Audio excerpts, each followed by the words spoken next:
அனைவருக்கும் வணக்கம்.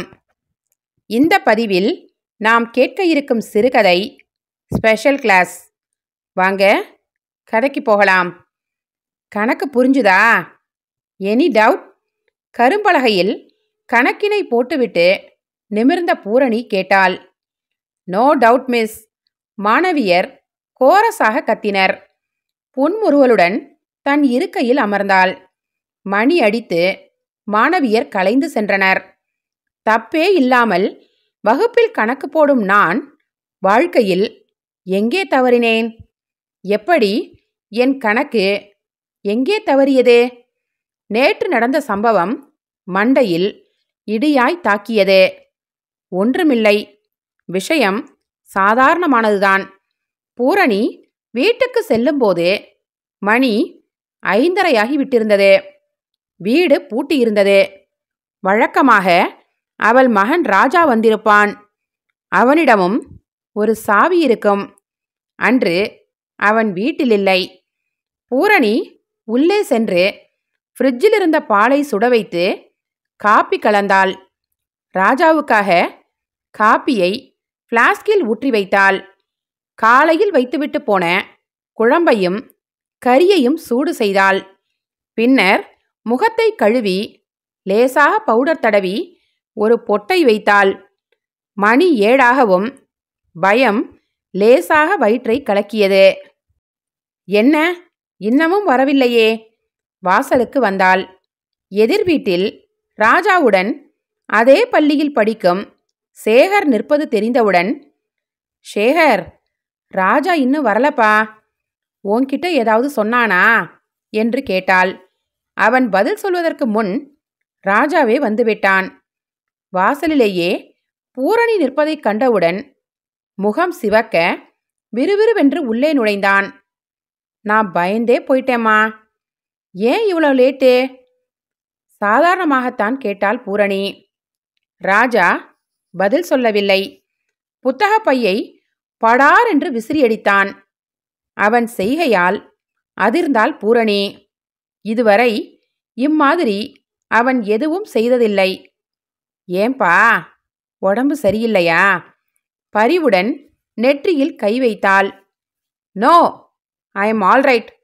இன்னைக்கு ஒரு நாள் நான் லேட்டா வந்ததுக்கு இவ்வளவு கேள்வி கேட்குறீங்களே. எத்தனை நாள் நான் தனியா வந்து பைத்தியக்காரனாட்டம் இங்கே உக்காந்துட்டு இருந்திருக்கேன். இப்போ உடம்பு நல்லாத்தான் இருக்கு. ஆனால் எத்தனை நாள் நான் ஜுரத்தோட வீட்டுக்கு வந்திருக்கேன். அப்பெல்லாம் நீங்க என்ன பக்கத்துலையா இருந்தீங்க? பூரணி விக்கித்து நின்றுவிட்டாள். அவன் கூறுவது அத்தனையும் உண்மைதான். இதே கேள்வியைத்தான் அன்று ராஜாவின் தந்தை கேட்டான். அன்று அப்பன், இன்று மகன். இப்படி ஆரம்பித்த சிறு சிறு மனஸ்தாபங்கள்தான் கடைசியில் பூதாகரமாகி பூரணியை கணவனிடமிருந்து விலக்கியது.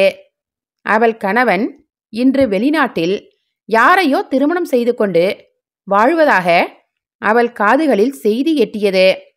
தன் வாழ்க்கையின் ஆதாரமாக அவள் ராஜாவைத்தான் நினைத்து கொண்டிருந்தாள். அவளுக்கு பள்ளி நேரம் மாலை 4 மணி வரைதான்.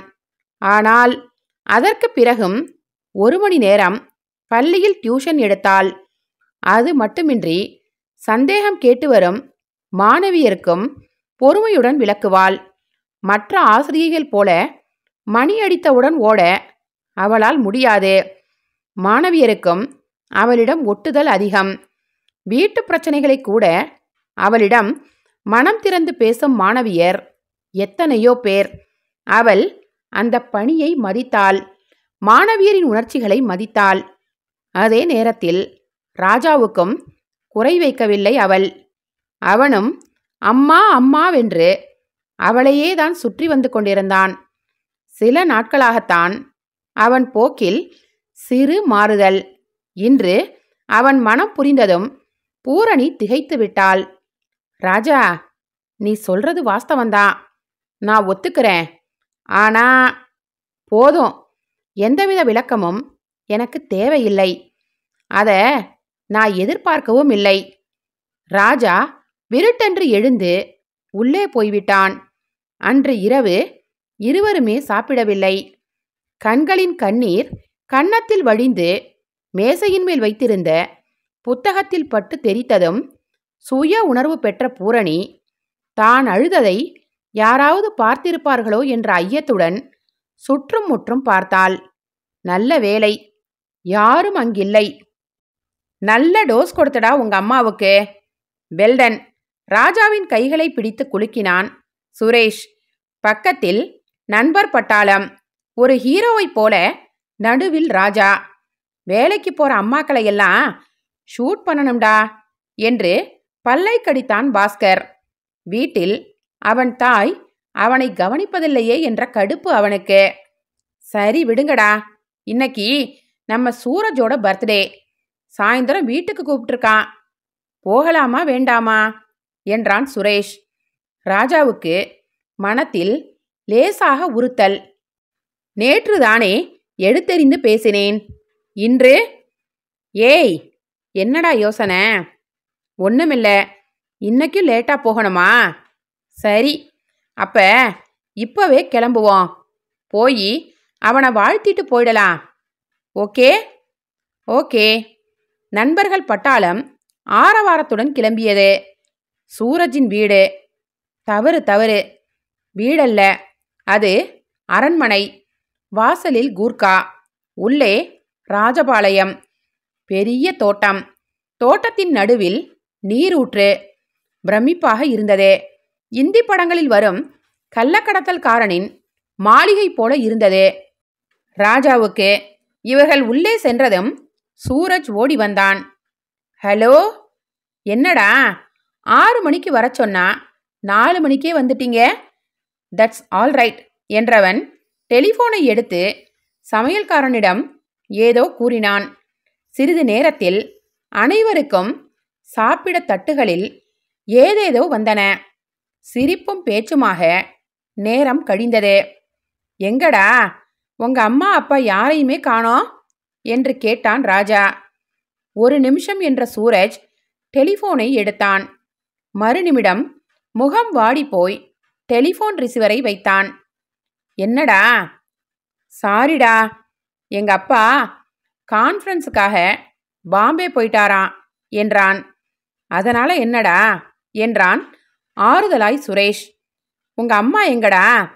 அவங்க கிட்ட தான் இப்ப பேசினேன்.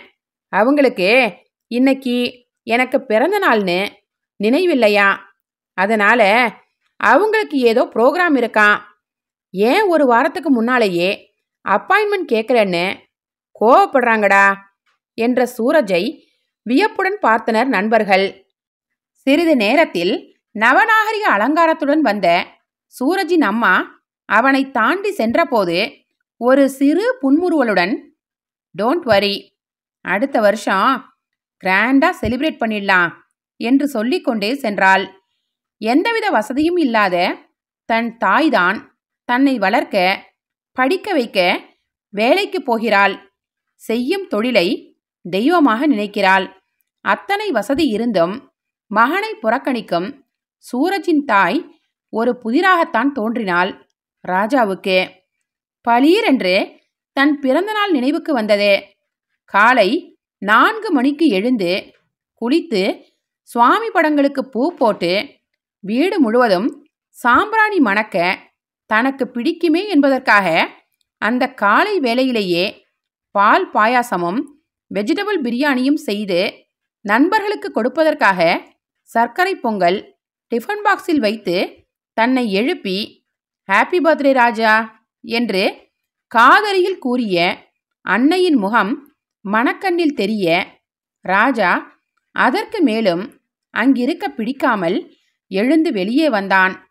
வாசலிலேயே பூரணி காத்திருப்பதைக் கண்டு நெகிழ்ந்து போனவன், சாரிமா, திடீர்னு ஒரு ஸ்பெஷல் கிளாஸுக்கு போயிட்டேன்.